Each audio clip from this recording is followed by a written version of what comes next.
कराची में अमीर जमात इस्लामी हाफिज नईमुर रहमान ने खिताब करते हुए कहा है कि कौम को तनहा नहीं छोड़ा जा सकता, अवाम को तहरीक से जोड़ना होगा और उसके लिए बड़े पैमाने पर अवामी कमेटियाँ बनाना होंगी। उन्होंने कहा कि सेहत की सहूलियात चंद मखसूस लोगों तक महदूद हैं, हमें बहुत तवील सफ़र तय करना है। प्राइवेट सेक्टर को बिजली नहीं दी जा रही जिससे मईशत तबाह हो रही है। उन्होंने वाज़ेह किया कि जुल्म के निज़ाम को कबूल नहीं करेंगे और ये सब एक दूसरे को तहफ़्फ़ुज़ फराहम कर रहे हैं। हमें वो लोग चाहिए कि जो एनर्जेटिक हों और इतनी बड़ी तादाद में माशरे में मौजूद हैं, उन्हें अपने साथ जोड़ने का कोई इंतजाम करें। ये बुजुर्ग उनकी सरपरस्ती करें। नौजवानों, आप बड़े पैमाने पर अवामी कमेटियां भी बनाएं।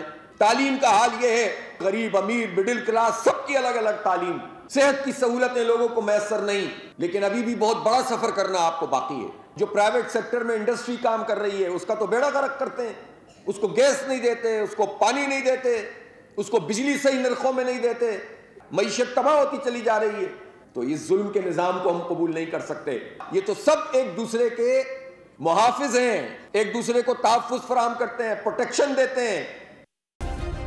सब्सक्राइब करें और बेल दबाएं ताकि कोई खबर रह न जाए।